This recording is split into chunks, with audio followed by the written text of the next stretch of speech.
ایک دفعہ کا ذکر ہے کہ ایک ٹوپی والا جو شہروں اور دیہاتوں میں جا کر ٹوپیاں بیچتا تھا، وہ اپنی ٹوکری میں رنگ برنگی ٹوپیاں رکھتا اور لوگوں کو فروخت کرتا۔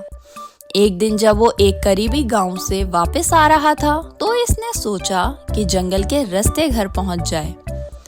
جنگل میں چلتے چلتے ٹوپی والے کو تھکاوٹ محسوس ہونے لگی۔ دوپہر کا وقت تھا اور سورج کی روشنی تیز تھی۔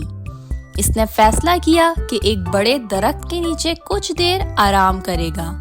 اس نے اپنی ٹوکری اتار کر زمین پر رکھی اور خود درخت کے نیچے لیٹ گیا۔ تھوڑی ہی دیر میں وہ گہری نیند سو گیا۔ جنگل میں کچھ بندر اس درخت پر بیٹھے ہوئے تھے۔ انہوں نے ٹوپی والے کو سوتا دیکھا اور اس کی ٹوکری میں رنگ برنگی ٹوپیاں دیکھ کر حیران ہوئے۔ بندروں کو کھیلنے کا شوق ہوا تو انہوں نے آہستہ آہستہ نیچے اتر کر ٹوکری میں سے ٹوپیاں نکالنی شروع کر دیں۔ ہر بندر نے ایک ٹوپی اٹھائی اور اپنے سر پر پہن لی۔ بندر اپنی نئی ٹوپیوں میں خوش تھے اور ادھر ادھر اچھل کود کر رہے تھے۔ کچھ دیر بعد جب ٹوپی والے کی آنکھ کھلی تو اس نے اپنی ٹوکری خالی دیکھی اور پریشان ہو گیا۔ جب اس نے ادھر ادھر دیکھا تو درختوں پر بندروں کو ٹوپیاں پہنے ہوئے پایا۔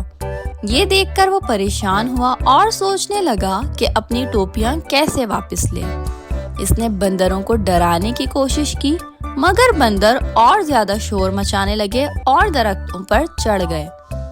ٹوپی والے نے کچھ دیر سوچا اور پھر اسے ایک ترکیب سوجھی۔ اس نے اپنے سر پر سے ٹوپی اتاری اور زمین پر پھینک دی۔ بندروں نے جب یہ دیکھا تو انہوں نے بھی ٹوپی والے کی نقل کرتے ہوئے اپنی اپنی ٹوپیاں اتار کر زمین پر پھینک دیں۔ ٹوپی والے نے فوراً ساری ٹوپیاں جمع کر لی اور اپنی ٹوکری میں رکھ لی۔ ٹوپی والے نے خوشی خوشی اپنی ٹوکری اٹھائی اور بندروں کا شکریہ ادا کرتے ہوئے اپنے سفر پر دوبارہ سے روانہ ہو گیا۔ اس کہانی سے ہمیں یہ سبق ملتا ہے کہ عقل اور حکمت سے بڑی بڑی مشکل کا حل نکالا جا سکتا ہے۔ کبھی کبھی مشکل حالات میں بھی ہوشیاری اور عقل سے کام لینا زیادہ فائدہ مند ثابت ہو سکتا ہے۔